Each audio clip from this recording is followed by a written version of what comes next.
Okay. So as we get started, let's be sure that we tune to each other. Okay. So it's coming from different parts and noises here, and then we have the noise of life. So I don't know what you were doing today here, but I know what we were doing tonight together. Okay. But each of us will bring the best of our days, what is no longer needed or no longer helping you. Just leave it aside. We don't need it. Even a bad comment or like wherever is not good for you, just put it aside.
Are we together? Just like to have guitars around or piano. So I'm going to share this with you, and I'm going to share also with those in the room, and those who are in the Zoom as well, and those who are going to join later. Let me just share screen. So what is the title of today's class? Just a week before, I can't believe it's Pesach already. I don't even want to say it. But yes, the week before Pesach, and so here we are. So the week before Pesach, so we have the crossing of the sea. Right? A lot of people talk about Chametz, and they talk about, what we talked last week about the different things that we have. When we talk about Rosh Chodesh Nisan, we have a lot of different things. We talk about cleaning, and yes, but very few people remember that the seventh day of Pesach, we read from the Torah. We have the first day of Pesach, second until the 8th. In the Reform movement, we have until 7th. In Israel, is until the 7th. There is no 8th day. But regardless of that, every day we read something from the Torah because we have a service. right? So we read Torah only in the mornings. We don't read Torah at night except for Simchat Torah. So every morning there was something from the Torah that spoke to the rabbis that they thought it was a good theme to extract, right, from the Torah to say, okay, this is going to be the reading for the day 1. Day 2, we're going to read this, and read 3 this, and then 4. The 7th day, we read something very special, which we read usually around January. And usually it's the reading that usually a lot of women around the whole globe do the women's Shabbat or the sisterhood Shabbat or, that type of Shabbat. Why? Because it's the song of the Miriam. The song of Miriam that usually is there. The song of the sea is called. But the story behind the celebration of the sea, right? And usually in the Haftarah, which is the part of the prophets, that same morning, usually in January, back in January, when we read the regular portion, we read, and I just remember because Debbie is here, we read the Song of Deborah, right? So they wanted to do a parallel, say, okay, in the Torah we read the Song of Miriam, and for the prophets part, when we read from the prophets, called the Haftarah, right? We read from the Song of Deborah, which is a story that comes later on in the Bible. All good, but what is that story about? Why do we are celebrating? Because we are crossing the sea. And what is the big deal about crossing the sea? We can cross the sea. Haven't you crossed the sea already? You haven't crossed the sea. You never crossed the sea. Never been in Eilat, crossing the Red Sea. Yeah, of course, right? Called really in Hebrew the Sea of Reeds. That's what it's called. It's not really the Red Sea, but that doesn't matter. It's just it looks reddish, so that's why they have it. So I swam there. I even did like a mikvah there, don't tell anyone. But nobody knew what happened behind, below the sea. But I never had the chance to cross like from Egypt to the land of Israel, right? Like that's very long. But this is not about just crossing the sea or swimming the sea. That's what it says here: is crossing the sea, courage, surrender, and radical trust, right? Because here we're talking now about the... I've sailed. What? I've sailed. You did? Yes. Okay. I've sailed from Paradise Island in the Bahamas to Bermuda. Okay. Wow. Yeah. Oh, good. And I sailed from St. Vincent and the Grenadines up to the Virgin. Okay. Wow. So sailing it counts too as well. Of course, Deborah is asking, crossing the sea of your, of your life counts. Of course, and that's what we're going to talk about, right? Now, what happened? Let's remember for a second, what happened. They left Egypt. It was difficult to get the Jews, the Israelites out of Egypt. They have to get, 10 plagues. You see, like, it was not like, okay, guys, let's go. Give me a break, No, it took like 10 plagues. 10 plagues to get, to wake them up. By the time they say we are hungry, sorry, we have only matzah, right? Dayenu, right? But eventually they go out, right? Especially they took advantage of the death of the firstborn, which is the last plague, and they run. Okay, the story says that they were cooking or baking, and that's why we have matzah, That's okay. We have matzah because we are masochists. That's okay. But what did you say? We have matzah because we are masochists. I happen to love matzah. No, I like matzah. I like the gluten-free one. And butter. Yeah, butter and some jelly, right? And some little salmon, some smoked salmon, and it's good. Some pizza type, like it's good. But now let's have this in mind, okay? They are going out, and all of a sudden they have to, there is a big a big wall. What is this big wall? It's a wall of water. Everyone is frightened. Everyone starts like, what's going on? Panicking. Moses has no idea what to do because he said, I'm just following with your directions. You guy, right? Following your directions. We get there. We're panicking. Everyone, you can imagine how many people, were there, like thousands or hundreds of thousands, everyone is panicking. And everyone says, why do you bring us here? Now we're going to die. The Egyptians are coming, for us. And we have this. What are we going to do? We're going to drown here. And drown, And a big miracle happens, right? Which is the split. Yeah, the sea splits in two. There are a lot of things and action going on there, right? Like everyone's frightened, Moses is like, what should I do? And say, what do you ask me? Ask them, it's like, God says like it depends on me, right? He said, but you took us up. He said, hey, you go, talk to your complainers, like, it's like the board meeting, right now, the rabbi says, look, God says, you will complain, talk to them, So Moses is like also desperate. God is not answering like the answers he would have loved to have. It's just like take responsibility, do something about it. And this is what happened. Moses started like praying, but it seems that prayer is not enough sometimes. He's tired, like lifting his big, stake or cane or whatever, right? And then he gets tired, and then there are people lifting his.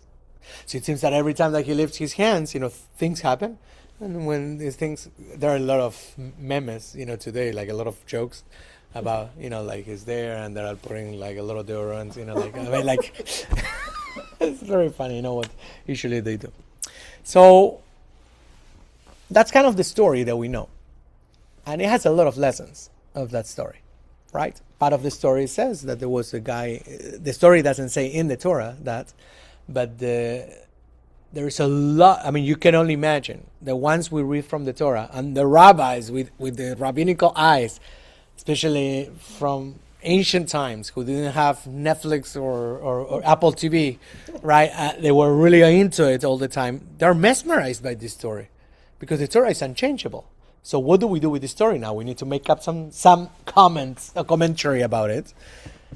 And we're talking about a story that happened 3,300 years ago. So we have almost 3,000 years of commentary, of comments, of what happened there. Even if it's not written in the Torah, they are speculating. They are doing homiletics, talking about it, doing sermons and writing books about it. And every rabbi does it with a different perspective. So I brought 4 different rabbis, I think there are 4, and different perspectives of what does it really mean to us a week before Pesach to cross the Red Sea. Why do they actually talk about courage? Why do they actually talk about surrender and also what is called radical trust? Why are they talking about this? And what from any part of it is meaningful to our lives today? Okay? Because we all have a Red Sea, to cross. All of us have Egyptians coming on the back. And all of us have in our lives also a wall of water that we sometimes are afraid or frightened to cross or don't know how. So let's go and analyze now our paperwork, our handout, okay? And I would love to be participation from different people here to read or from the Zoom. Anyone, please, who would like to read the first one? This is The Crisis at the Shore. When I say read, it's out loud, okay? I know everyone can read in silent and on their own. So, who would like to read? Okay, you want my accent. It's no problem. Yeah. I can do that with my accent too. Okay. So the crisis at the shore, the 4 groups. So the sage, okay, I like to always bring, when I bring about the sage, who they are, where they're coming from, what type of books they wrote. So you also can, put in geographically, try to analyze, and also in which period of time they lived. Sometimes we hear something and says, Bologna, what are they talking about? But the guys lived 2,000 years ago. So we cannot relate sometimes 2,000 years ago. They cannot relate to us either because they were not from the future. So the Kotz Rebbe, right? The Kotz Rebbe, whose name was Rabbi Menachem Mendel Morgenstern. He lived in 1787 to 1859. Okay, just picture where, and in Poland. So probably some of our grandparents or great-grandparents or great-great-grandparents, come from there, right? Known for his uncompromising truth and then his psychological depth. So in the text that he writes, Mechilta, the Rabbi Ishmael, a 2nd century halachic midrash, a collection of legal and ethical interpretations, that's where this text is coming from, okay? So what is the teaching? The teaching is faced with the C, the people split into 4 camps. Make a lot of sense. We are in a group and say we have a challenge. Have you ever been like in a group dynamics and say, okay, we have this challenge, and then everyone says, I think we need to do this. Then I think we need to do that.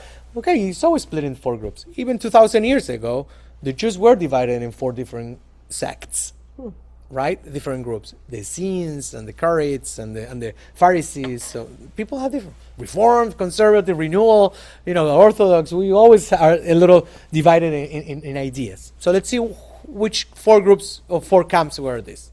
Number 1, despairing, right? Makes a lot of sense. I mean, being in that situation, it's very easy to get despair. So let's throw ourselves into the sea. Self-destruction, giving up. Yeah? Now, eventually you need to analyze what type of person you are, in a situation of challenge. Right? You're the self-destruction, giving up person? I don't know. You need to answer for yourself. You don't need to overshare. But it's okay. It's good to kind of like self-check. So the second group or the second camp was the submissive one. Let's return to Egypt. Returning to familiar toxic patterns. Okay, remember that part of what we do in this class is spirituality. We talk about Kabbalah and mysticism, but also both my wife and I bring the hats of therapists. So we always bring psychology into it because human nature is psychology. Freud knew everything about Kabbalah, actually, because his psychology is all about Jewish mysticism, and he converted it into science, saying almost Kabbalah is science too. It's not just spirituality. There is no science without spirituality. There's no spirituality without science, just for you to know. One day we can have a class about that. But, very important. So, let's return to Egypt. And the other group says, let's throw ourselves into the sea. And the third camp says, what we would call the aggressive one, let's fight them, right?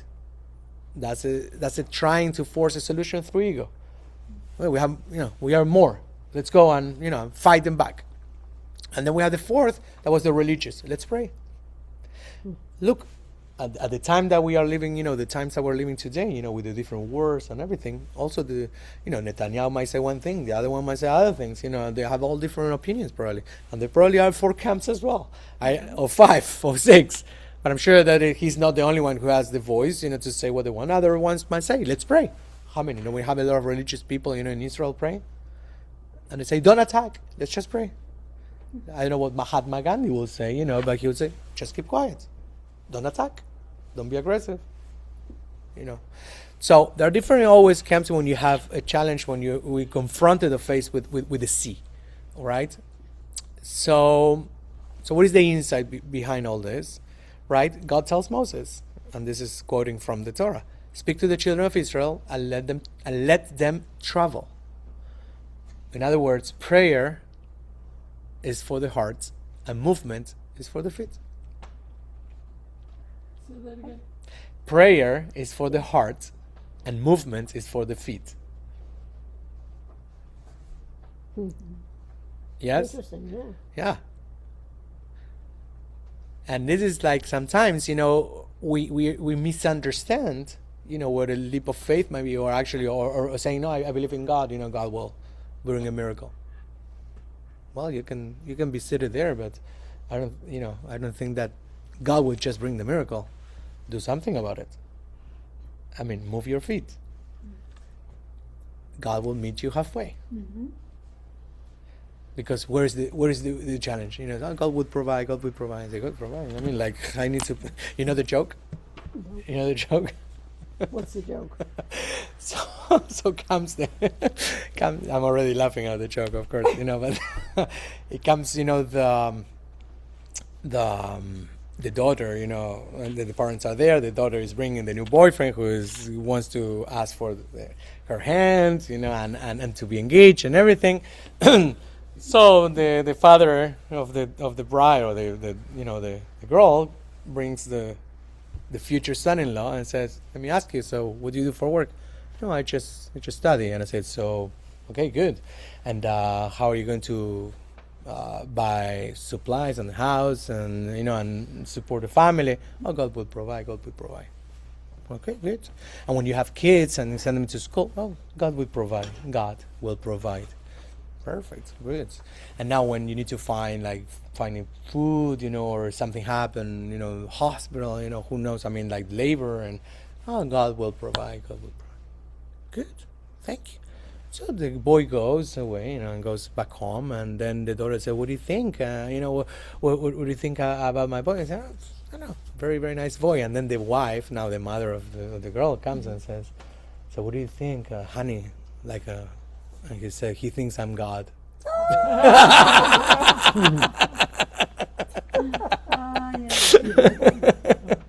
You need a joke?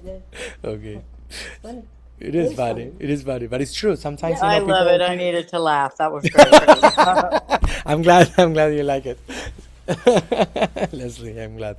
So we are doing this in elevation. Also, a lot of course, wounded and injured and casualties, but also your health. Okay, we wish you strength and refuah shlema to you. Thank you. I'd like to talk on this if I can, because I love this. Please, that's why we are here. I really always have believed that God helps those who help themselves. And so I love the insight part of it. I turn to prayer and I ask and I turn it over and try not to give up or muscle through it or, be submissive. But I would say I'm more on the let's pray, but also what can we do? Give us the guidance. So that's me. This was very helpful. Thank you. Sure. Thank you for sharing. And sometimes it depends which situation, which part of our lives, right? We might have been the four of them. I mean, sometimes, there are times that are difficult, like you are, confronting something and facing something. And yes, you want to go to the self-destruction. I mean, like giving up right away. It's like so much to hold and to, it's not easy, and there are people who have different abilities, and that's the time we ask for help, but it's not easy sometimes. So I don't judge or criticize any of them, because you never know where the person is coming from. Don't know also who are they modeling, if they saw their parents, doing this in the past, so they might model what they know, right? So I always bring, shadow work, as we did last time as well. Again, shadow work usually is what is hidden in the light, right? Usually when we look at inwards and we look into us and our own selves, the inner work, we are able to look at kind of like sometimes people call it like the dark side of it, but it's not dark, it's shadow, because sometimes we don't see it, but when we encounter, we brings even and shines more light than before, because we are able to put it up there. We are bringing it into the light, and it's just no shadow anymore. At that point, it's already yet another part of, or another section of our light, okay, that hasn't been looked up. It has been kind of like hidden, even without knowing, because most of the time the shadow work is related to the subconscious, right? What is really so much hidden there under the rug, but it's good to kind of like expose it so we can see it, even if it hurts sometimes, even if it's difficult. And that you can be the despairing, the submissive, the aggressive, or the religious, even when you have to encounter to your own issues, your own problems. So what are the questions here that we have? So here are questions for you, and you can write it down if you have some pen or pencils. I didn't bring. You have some? I have some pencil here. Where it says, in moments of high pressure and uncertainty, which of these four is your default, is my default shadow, right?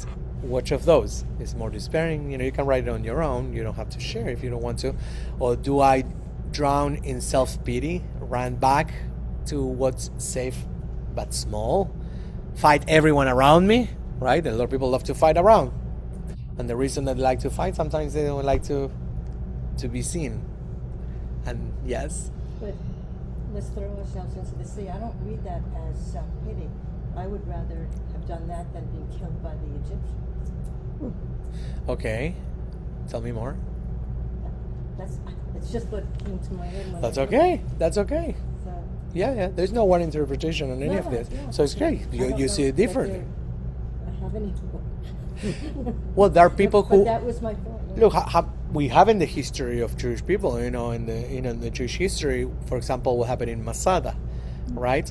If you have been in Israel, you know the story of all these people who threw themselves, before actually the Romans came and they killed me. I'm not going to give them the satisfaction, to kill me. No, go and commit suicide. Just throw myself. At that moment, before the sea parted, what were they going to do? I think that would be the first thing. Everybody's scared. Of course. And fearful. Of course. So the first thought would be, go back. No.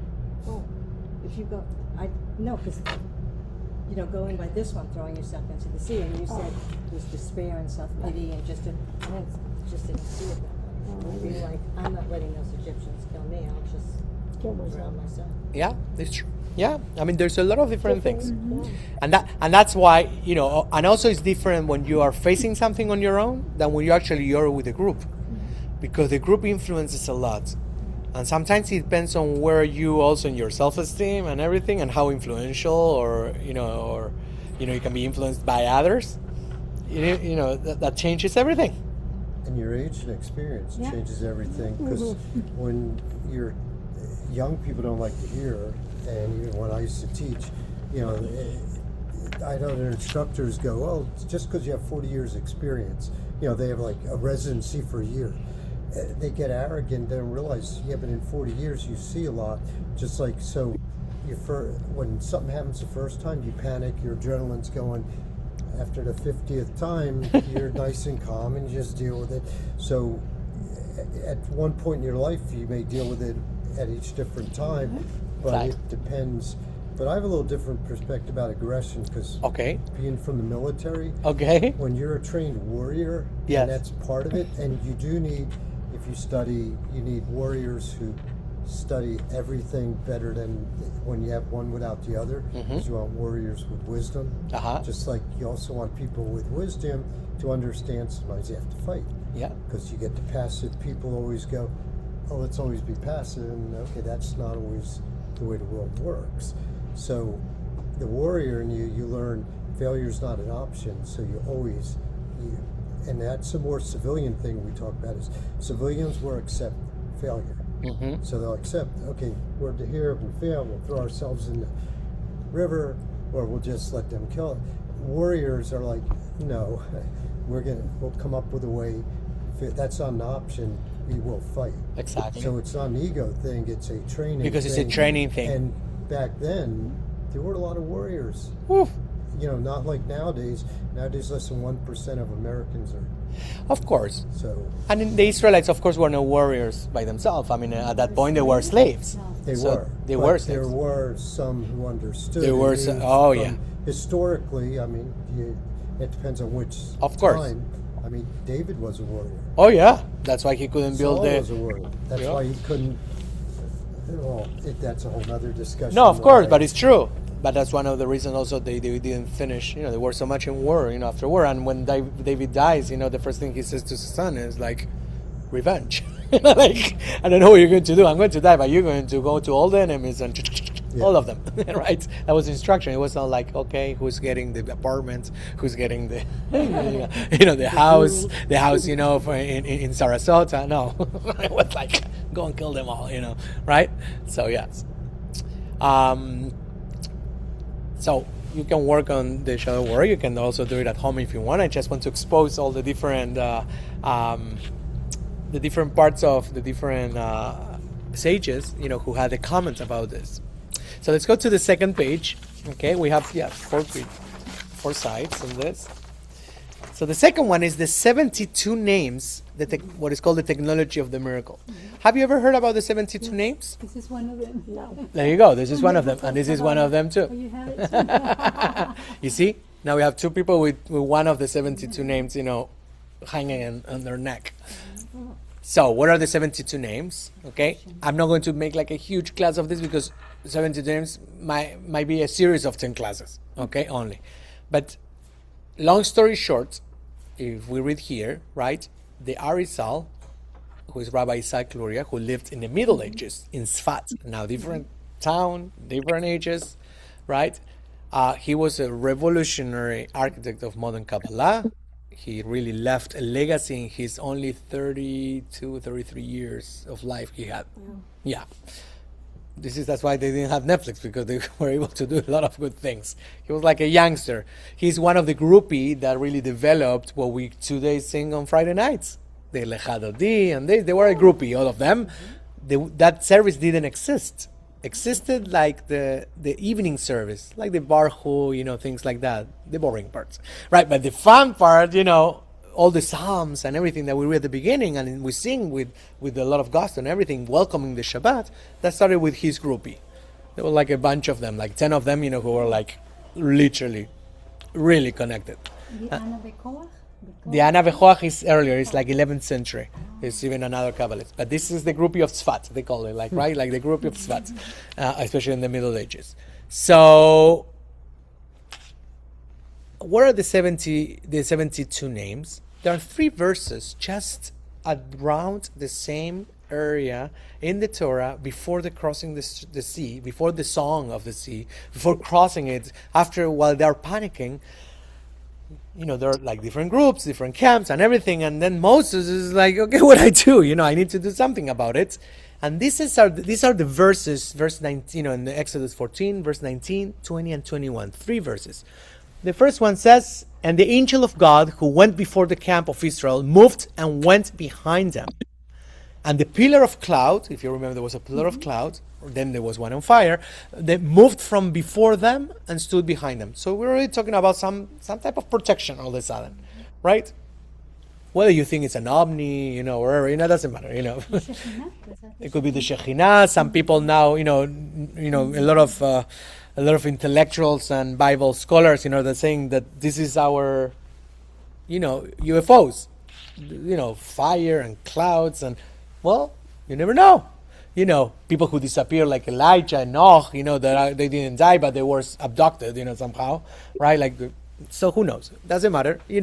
Whatever it is, good. We were surrounded by help, okay? Whether they were omnis from the Anunnakis or wherever, I don't care. The thing is that's verse 19. Now, verse 20 tells us, and it came between the camp of Egypt and the camp of Israel, and there was the cloud and the darkness, yet it gave light by night, and the one came not near the other all the night. Okay? So we are getting like something there. It is like a good movie. That's why actually they do movies about this. You understanding what's happening now a little bit? A little bit. Okay. But we are getting help. You explain what's happening right now. You want me to explain it? Yeah, because it's a little confusing. Okay, we have an angel of God. Okay? I'm not going to go deep into the text. I just, okay, there's an angel of God, okay? Whoever that is, whether it's God itself, the Shekhinah, the divine presence, or there is, Gabriel. What? Okay, so, and when before the camp before the camp of Israel, that means actually it's now we get angels, who are helping, right? And they moved and went behind the pillar of cloud. The pillar of cloud was already To protect to a protection, when the people of Israel already left Egypt. Later on, we're going to get a pillar of fire, right? There's a change there. That doesn't matter. Now we have a pillar of cloud. And they moved before and them stood behind them. So we have an angel now, the angel of God, right? That was a Malach Elohim. And it's interesting because it doesn't say Malach Adonai, right? There are different ways to write the name of God, or different characteristics of God. God, the Shaddai, El Nora, Elohim, Adonai, Yud Kef Vav Hei, all those different names. This one specifically, when it says Ha Elohim, is talking about the God of nature.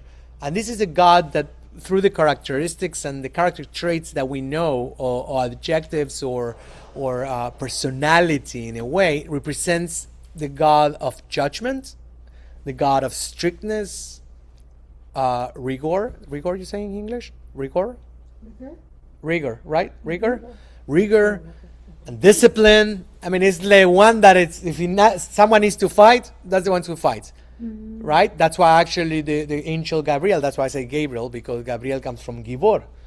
So Gibor means hero. So usually when it said who's the angel of death, it's Gabriel. He's the one who comes with, taking everyone, because he comes with, it's kind of like, Okay, that's the force behind this name Elohim, and it's always compared to nature because when there is something with the words that have values and numbers, the numerology. So the result of the whole sum of the letters, using the value of each letter in Hebrew, right, is the same one as the word the nature, and also it's the same one that creates. Breshit bara Elohim, and it was at the beginning the God. But always in the translation, we lose everything in the translation. We say God, but when we look at the names that they're using, the Torah is using different names. We need to really look at that because it's not using another name. It's using the name of the personality or the character trait of God that is really about. Would it be attributes? Attributes would be a good word. The midot, yeah, the attributes. Okay, so it's not about the little. No, it's talking about the one that is going to give you. Okay, that is going to discipline and is going to do judgment and is going to really with the sword. Okay, and that's to make justice. Sometimes it's to fight. Okay, so it's important to say who is Malach Elohim. I think it's Gabriel. Doesn't say there, but And which through all verse the is that? what. And which verse is Is in 19, okay? So the second verse, which is verse 20, right? And it says, and it came between the camp of Egypt and the camp of Israel. Okay? So we have a camp of Egypt coming down, behind us, right? And then we have Israel. And there was the cloud and the darkness. Remember also they had darkness, from Egypt, okay? So it says here, so it says, and yet it gave light by night. That means actually that the Israelites were able to see, because there was light at night, and the one came not near the other one all the night. That means actually the darkness didn't really, it didn't overcome, the light or overshadow the light. No, it was clear that actually they were able to see. Even when we have the plague of darkness, it's almost like the Israelites have like this type of, the glasses that you can see at night. Night vision. Yeah, exactly, that one.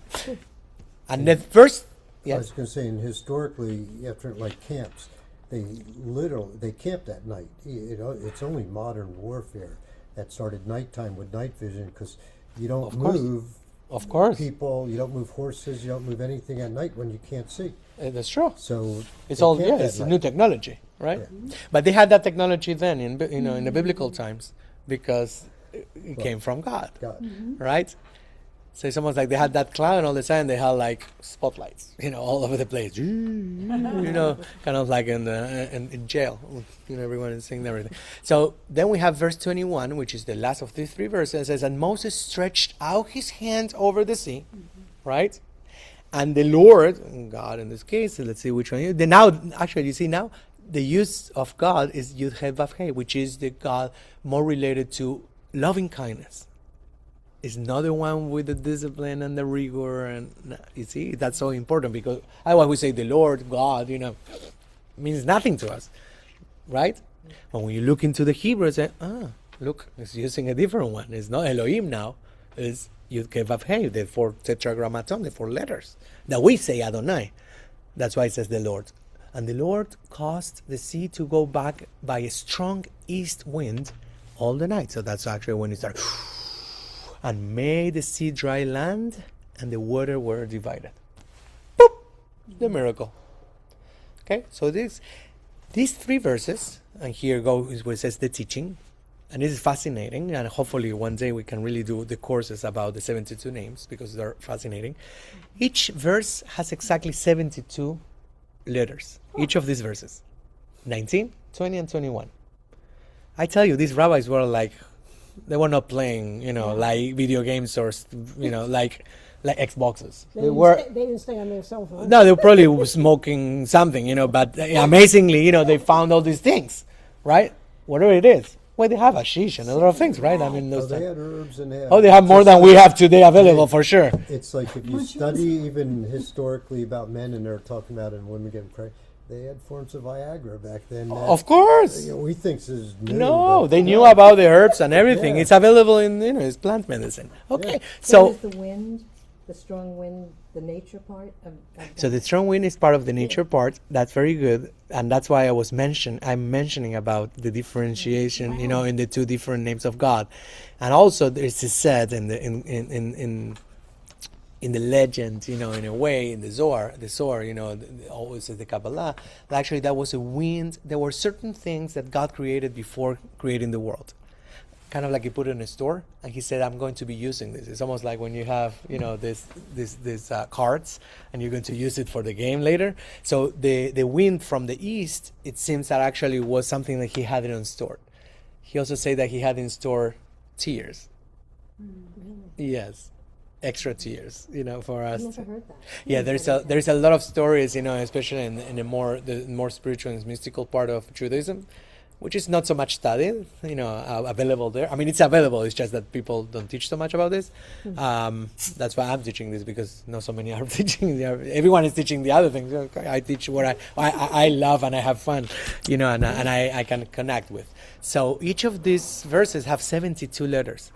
Now, what I'm going to say, don't try to understand so much. But what they did is that by taking the first letter of verse 19, the last letter of verse 20, and the first letter of verse 21, you get the first of 72 triplets.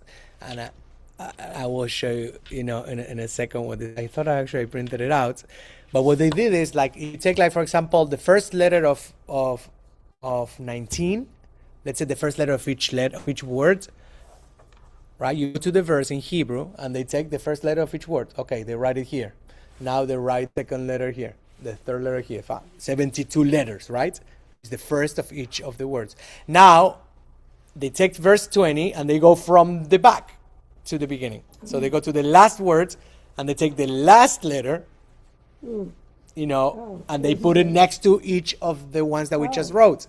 And then they go to verse 21, they do the same thing, but they take the last letter. So that's how they built. And all the time we have, let me see, actually I can show you. Yeah, it's crazy.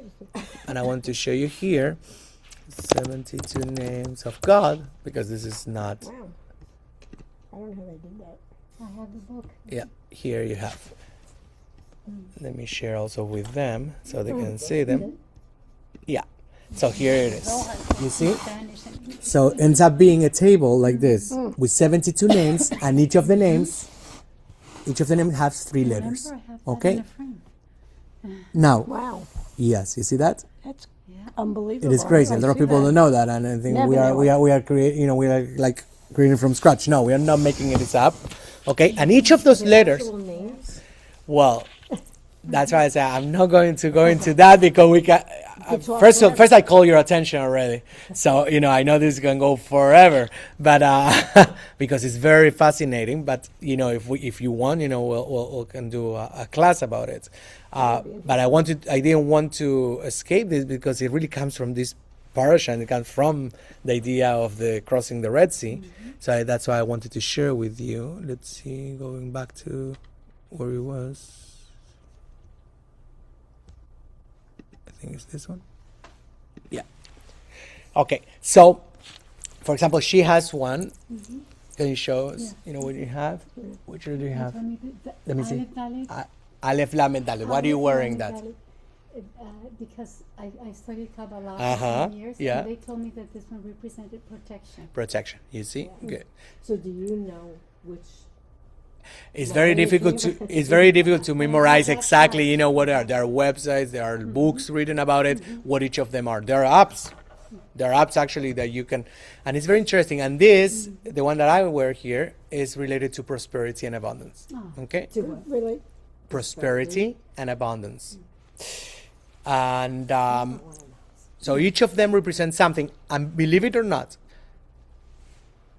what Kabbalists will say specifically is not necessarily that because they don't have vowels, so you don't really kind of pronounce it. It's kind of like you scan it. It's kind of in a way like you concentrate and you meditate on it. And believe me, it works.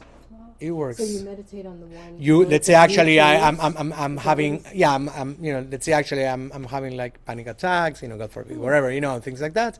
There is one that is about anxiety, trusting, all these kind of things. You look at that one, you meditate in wherever is frightening or wherever is, your fears, and then you look at it, you kind of like mentalize it, so then you have it inside you because it's just 3 letters. So you kind of like you put the graphic in your mind, then in your soul, and then you meditate. You meditate from mainly meditations in Kabbalah. There are plenty of different type of meditations, but the ones that there's very much used is that you meditate with your brain, your heart, and your liver. Yeah. They call I could grasp the brain, the heart. They're not the Well, liver. Yeah, what's with the liver? the liver is actually the ego. Chicken liver. No, the liver is where you actually your anger, where everything you store everything there. What does the liver do? Wow. It cleans up, and cleans. It's a filter, yeah. It's a filter. So these are called the three brains: the intellectual brain, right?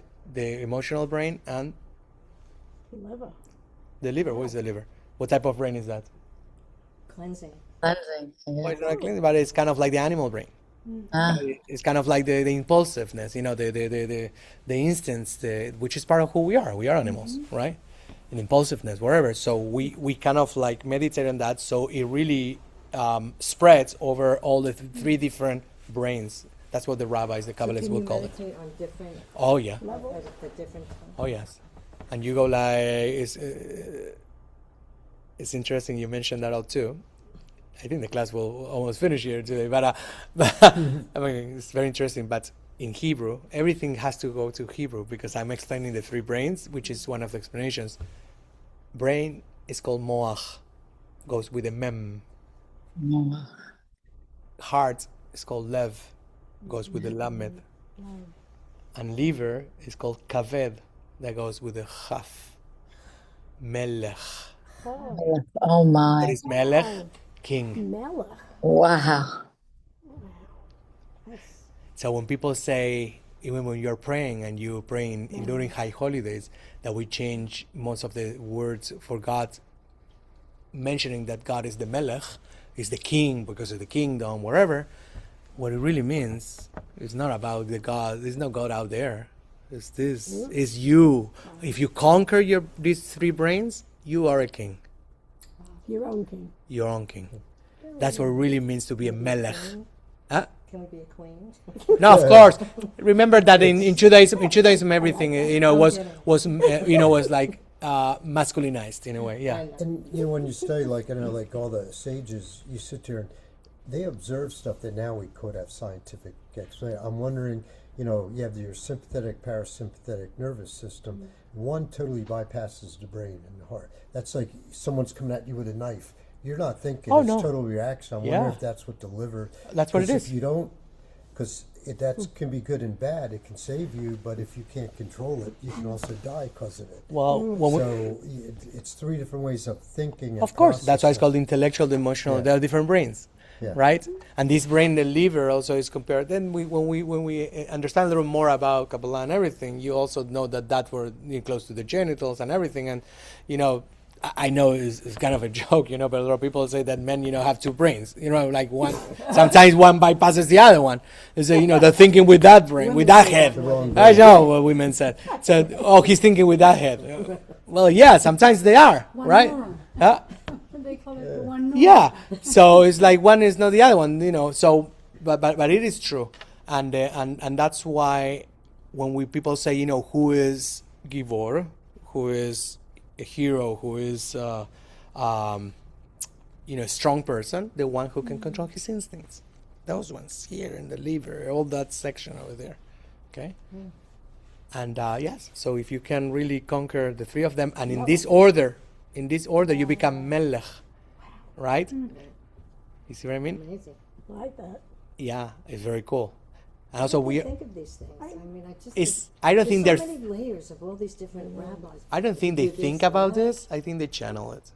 I think I do think so. This is information that we're supposed to have, and it's Why like aren't people. like that now? They are. Hi. There are a lot of people like that. Yeah, of People course. don't listen, they don't seek it. People I've found, they're superficial. You try to get people into deep conversations, and a lot of people they'll avoid it. They'll change it. Yeah, they detour. At some of the classes we go to, Makes them sometimes very you bring nervous. People don't know the depth of your conversation. but Or not there's- yours personally, right, but no, you know. but there's a lot of psychological. We can go into that's hours too of why people think the way they do, and there's actually good writings now, a higher level of thinking, which is all, and it all gets back to the Torah and rabbis and Oh, yeah. is until you understand truly how you think, why you think the way you do, and can break that down, Yeah. you can't truly think. So you watch people, the old saying, some people listen to understand, some to respond. The majority of people are listening to respond, so they never hear what's going on, or the old thing, open your eyes and you shall see. We see what we want to see. All this stuff is in the Torah, and you talk to rabbis if you get deep enough, but you have to be willing to, you have to be there to learn. Did you ever study Dunning-Kruger effect? I heard of the running crew. So there's a couple ways to talk about it, but there's some of the definitions are, one of them is like, if he's got a 200 IQ and someone else has a 100 IQ, that person functioning at 100, they have no understanding where he is, but they're functioning as high as they can, but they can't comprehend what he can do, so they're limited. But they also say, Dunning-Kruger, some of it, there were two psychologists, they wrote, I'm making it briefer, but it's those who really have a willingness to learn are humbled by learning that they know so little, but those who think they know everything, but really know nothing, but they think and they can't learn. So it's a good question. Why do some people come to class like this and want to keep learning? And then the more you learn you don't know anything, so you keep wanting more. And other people go to a class and go, I can't handle this. I don't want to know. I like my little my little shtetl. Yeah. Yeah. It's true. Let's go to the number 4. And I love, we had these discussions and everything. It's just nurturing our souls. So the Tanya is written here, right? That's the one that- Sorry, it's number. It says number 4 on the all the Roman numbers. Okay, thank you. Okay. No, I'm just jumping because so we can. I don't want to end so late, Right. but you can keep it, and then read it on your own, and and see what it comes to you as well in the middle of the night. In the middle of the night. So. Excuse me, Rabbi. Yes. So the Tanya is a Kabbalistic? Oh yeah, the Tanya is Oh, I totally. didn't know that. Yeah, the Tanya was written by, or channel, as people might say, by the Alter Rebbe, who was Rabbi Shneur Salman of Liadi in Russia. He was one of the he's one of the founders of Chabad movement. Okay. The states aren't that long ago. I know. No, that's because there are things, like the number 3 that I jumped, it's from the 2nd century, right? It's Rabbi Shimon Bar Yochai. I just jumped it a little bit, but I skipped it. But number 4, so many things come from different. We have from Middle Ages, from 2nd century, right? Then we have these ones from the 1700s, 1800s. No, they're not so. They're pretty new compared to what history might be, right? And so the text that he composed, or he wrote, was the Tanya. Right, so each of these rabbis, kind of like write these books in different levels of understanding for the people of their time. Okay, so the Arizal, who was this groupie from Tzfat, they might have probably channeled other things that they were okay, like you said, were okay for that groupie at that time. Even for us, it's like, what the heck? I mean, what is he writing? And all of a sudden you understand. It says, you clicked and said, oh my God, this guy was 20 years old. He wrote this, I can't believe that he wrote all these things. And then they were doing things like that. So at the beginning of everything that was the revelation in a way of Kabbalistic stuff or mystical stuff, of spirituality in Judaism, it came at the beginning with like a work called the Zohar, which is the 2nd century. That only those rabbis were able to understand that so well in Aramaic and everything. Even if you know Aramaic and you read it, it's like, okay, let's go back. And then you reread it, like hundreds times, and it's like, That's why we have scholars who are interpreting those texts, because it's impossible sometimes, to understand. But then, little by little, more and more, and you see that's why I did it gradually, in these rabbis who are all expressing mystical ideas and spirituality from the Judaism. Some of them may understand different things. Some of them have your brain very open. Some might be channeling. I think they're all channeling, of course, and in transition, like in trance, right, in a way. So the Tanya, was more of the Hasidic movement.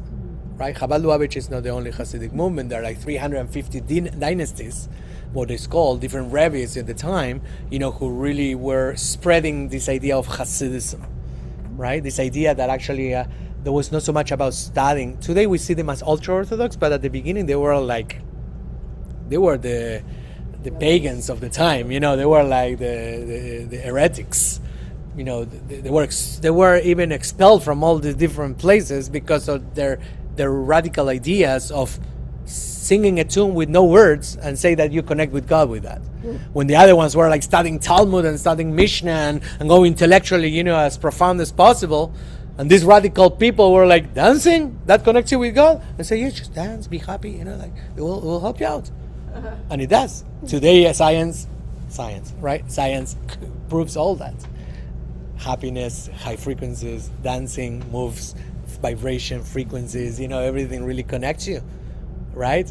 Everything. So they were right in many things. Unfortunately, today they continue doing some things, but now they are like the bad guys. They're like the black guys, nobody wants to hear because they're so radical on the other side. When we forgot in history, they were the radical rebels, right? Unfortunately, it's all upside down now, but it's good to learn from the original books that they were learning from. So here, what it says is the concept of Katnut versus Gadlut. Katnut comes from the word Katan, which means small, and Gadlut comes from the word Gadol, that is greatness, so smallness and greatness, right? So the teaching is in Igeret HaKadosh, which is one of the chapters in this Tanya, right? He explains that true bitachon, or what we call trust. Yeah, bitachon is trust. Also, bitachon is security, but that we call today the guards, they're doing bitachon, right? But bitachon in spirituality is called trust. Okay, the trust that actually what's happening, it needs to happen. It is that way. Accept it, right? That's kind of the real bitachon. It's different than faith. You have faith of something, but the other thing is like, this happened to me. Okay, you have trust that there's a reason why it happens. That's bitachon. Everything happens for a reason. Everything happens for a reason. That's bitachon, which is different than having faith. Gadlut lesimcha, right? Gadlut besimcha. That means in which way? Why you were saying that? It's from the Talmud. Gamzu letova. Gamzu letova. Yeah, there was a rabbi that they call him Rabbi Gamzu. It was Rabbi Gamzu, means that's also for good. That's also for a reason. That's something for good. So he always say Gamzu letova. Whatever happens, Gamzu letova. Yeah, it's always good. These are good for a reason. There's a good reason behind it.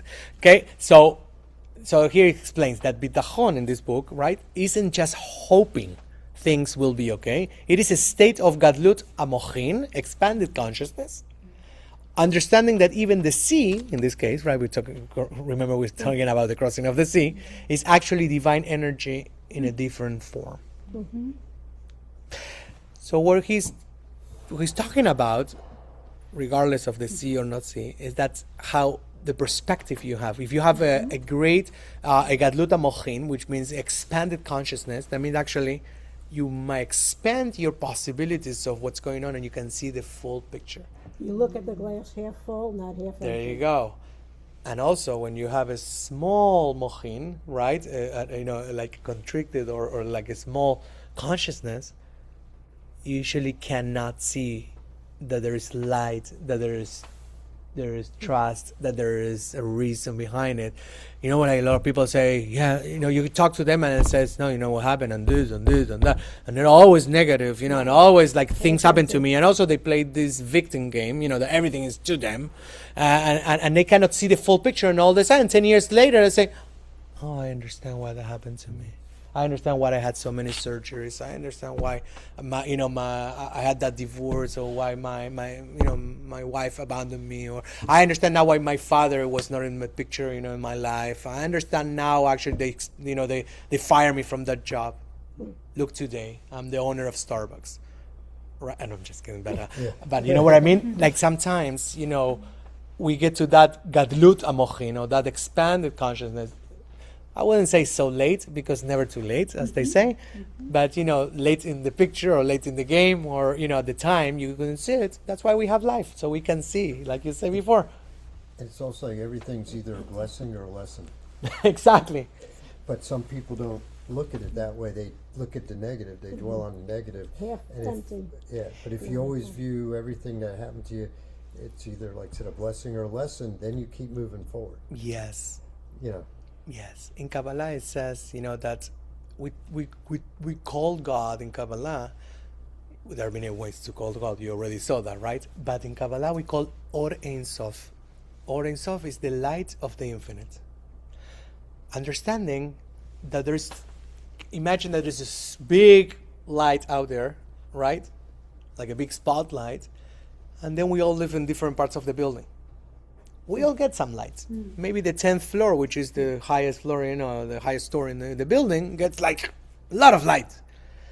Maybe the 8th floor, and we go to the balcony, you see a little less, because it's graduating, a little bit decreasing the light. But even if you are in the 1st floor, or you're on the street, you see light, but maybe it's not as shiny, but it's still light. So what the Kabbalah says, that even in the darkest place, whether it's a situation in your life, or it's war, or things that happen in the world, there is light behind. It's just that we are not able to see it so much. Not yet. But there's always light. That is almost saying like God is really part of that as well.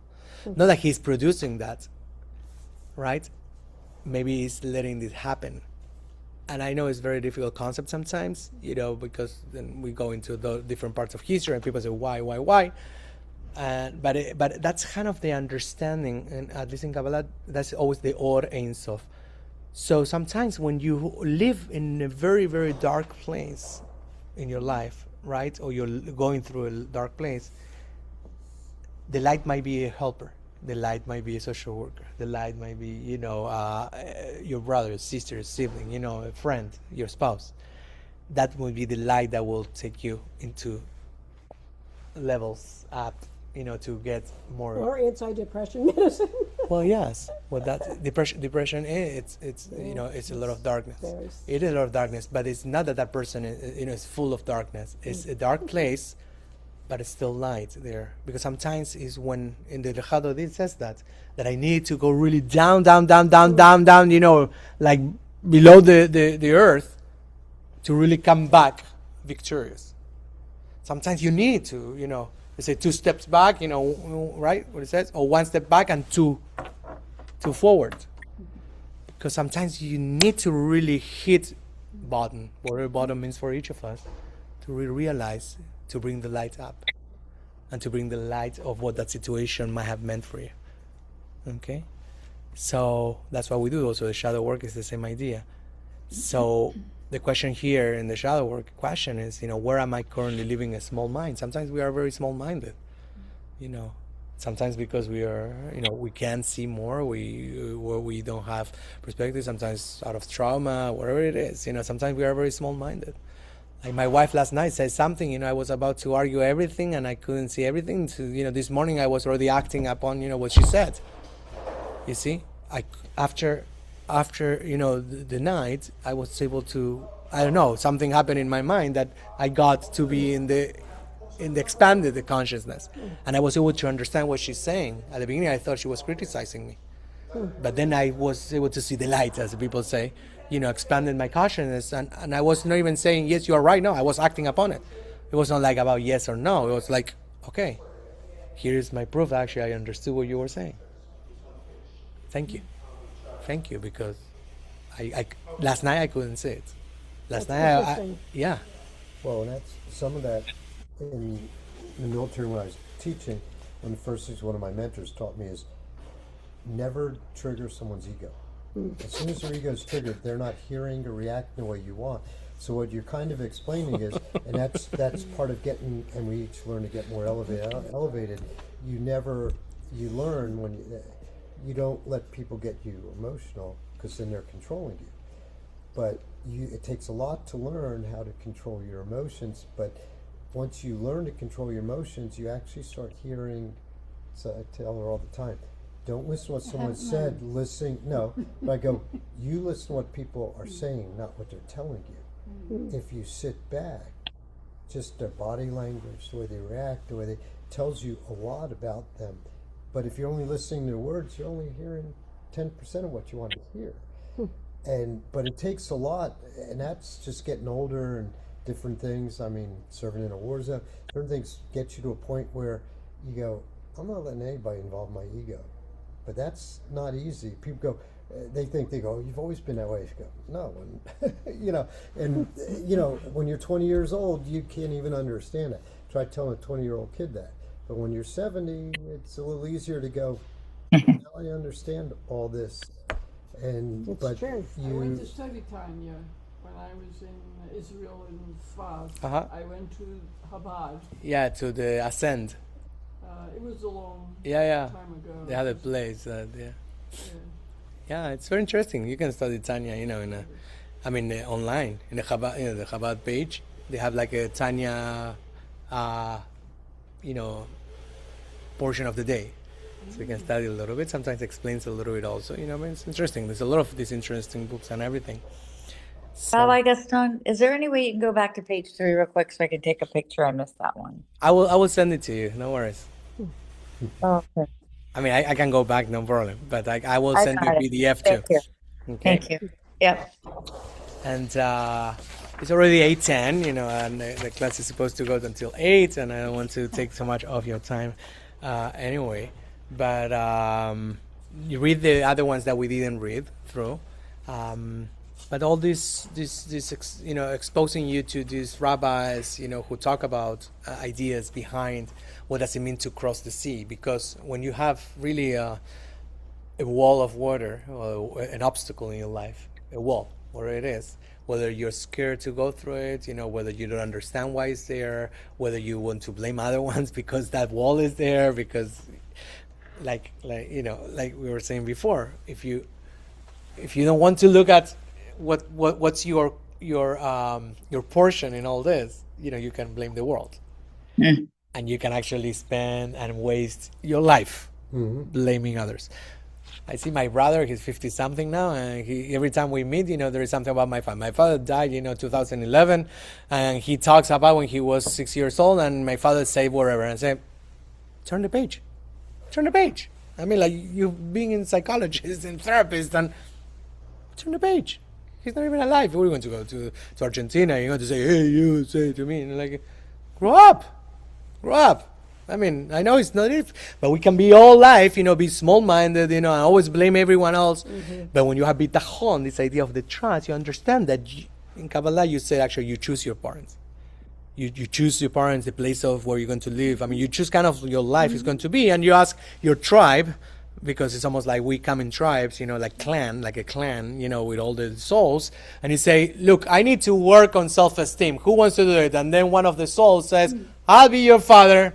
And one says, I'll be your mother. You create your own Netflix, so you can actually grow and elevate yourself. If you get stagnant all the time. So when people say, oh my God, because my father, they say, he did an excellent job. You hire your father to be your father, in this life, right? And then you're criticizing his acting role? No.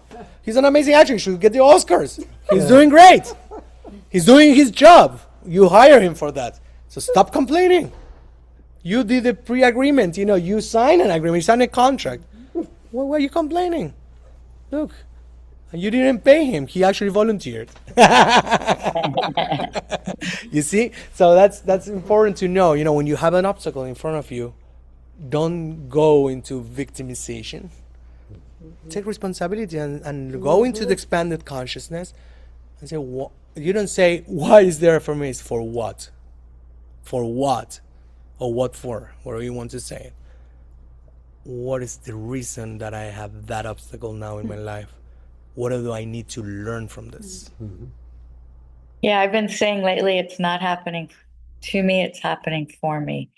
And when you go through tough stuff, it reminds you that there's a higher purpose and a better Yes. reason that we might not understand. If we turn within and pray a little, it'll come. And when you turn that small mind, or consciousness to an expanded one, you have the aha moments, and then you understand. And you know what? The Kabbalists always say too. It's easier to go and pay your loan as soon as possible because you don't want interest. If the obstacle you think actually is a big wall of water, believe me, if you continue like going around and around, complaining this and then complaining and then asking why and then like blaming others and everything, the wall is growing and it's becoming heavier, and then it's more, and the loan now has a lot of interest. Now it's not 5%, it's 50%, and then you go like, okay. So the Kabbalah says, you learn or you learn. You just need to decide if you want to do it through the original door they are giving you, or you are proposing to the universe and God that you can go through, or you can go the other door, and then that's going to be more hurtful and it's going to be harmful, but you are doing it to yourself. It's our stubbornness. What? Some people do cause us harm, actual harm. What do you mean? I said other people can cause us harm. That's a different story. Yes, I can go into details about that as well, but Kabbalists have a different understanding of other people causing us harm, because that puts us into the victimization again. And we allow it. There's a lot of different things. There's a lot of different theories out there, and the reason I quote them is because I lived them through, and it helped me. So otherwise, I would say, no, this is a really bad system. Don't go through that. But the reason I quote these ones is because I went through a lot of stuff too, and I suffered, I victimized myself too, I blame others too, until I took responsibility and different things. Okay? But I'm going to say this following, and I'm going to finish with this. Each person creates their own reality. Okay?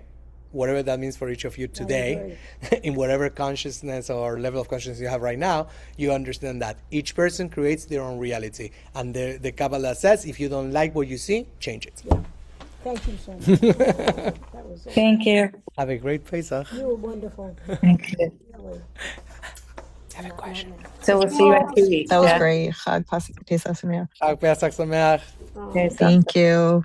And then there's Yeah. no meeting next Thursday, right? No Thursday. Yeah, no. Next Thursday, if you want to be in another... Thursday.